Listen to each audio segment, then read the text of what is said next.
I know you just spoke a little bit about the talks in Saudi Arabia and Ukraine over the weekend, but with regard to the role that China played in those talks, can you just speak to how the U.S. government viewed China's involvement, if it was productive, if they were,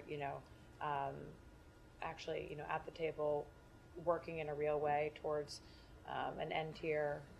Just your readout of that. We did believe it was productive that China attended. I'm not going to speak to the details of the meeting because it was a private meeting, but we thought it was productive that they came. We have long said that it would be productive for China to play a role in ending the war in Ukraine if it was willing to play a role that respected Ukraine's territorial integrity and Ukraine's sovereignty.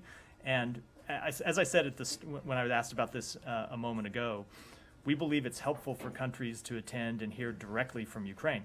And I would note that Russia apparently objects to that because you saw Russia criticizing this meeting over the weekend and criticizing the fact that this meeting was held. So we think it's productive for any country to come and hear directly from Ukraine about the concerns Ukraine has. We think it was productive that China did so. In addition to attending the meeting, Deputy Secretary Nuland and the National Security Advisor held a brief separate meeting with the Chinese Special Envoy. And should we read anything into, pictures from the weekend showed the Saudi official in the middle and, to one side the Chinese official and to the other side the top U.S. official, National Security Advisor Jake Sullivan. Are Saudi Arabia, China, and the U.S. really taking the lead on these talks to develop a constructive path potentially out of this war? So I think it's always a little dangerous to read into anything just based on the picture. Sometimes it works, sometimes not. Saudi Arabia was the host of this set of talks. It did so at Ukraine's request. We think it was productive that they did so, and we think it's productive, just as we thought it was productive that they invited President Zelensky to come to Saudi Arabia a couple of months ago.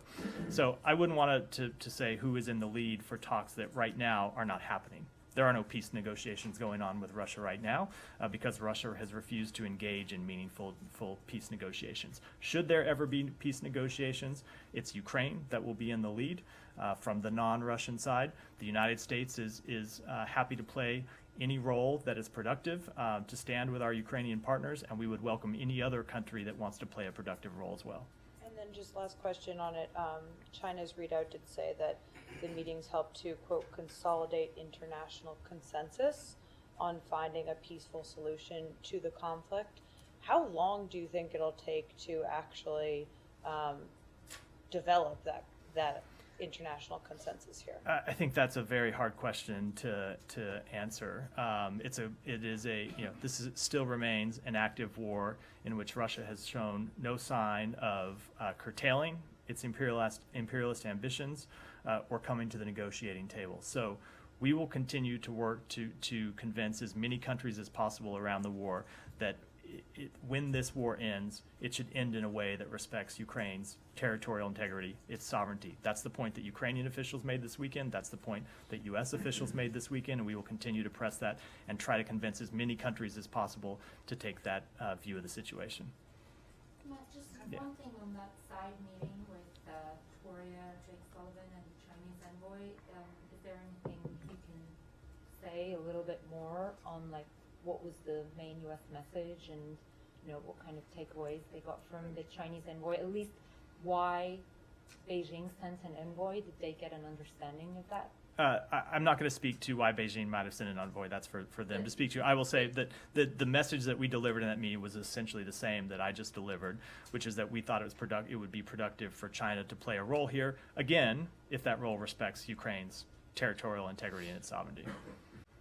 Matt, did you guys receive a yes to your invite to Wang Yi to come to the U.S.? So I will let the Chinese officials speak to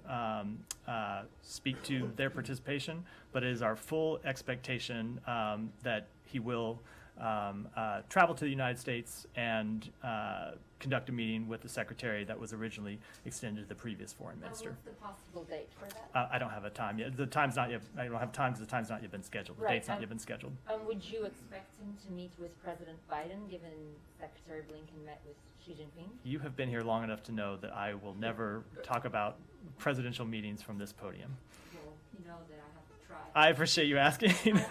And it's not just me, previous spokesperson for this department as well. North Korea's cyber hacking and cryptocurrency branch is based in China.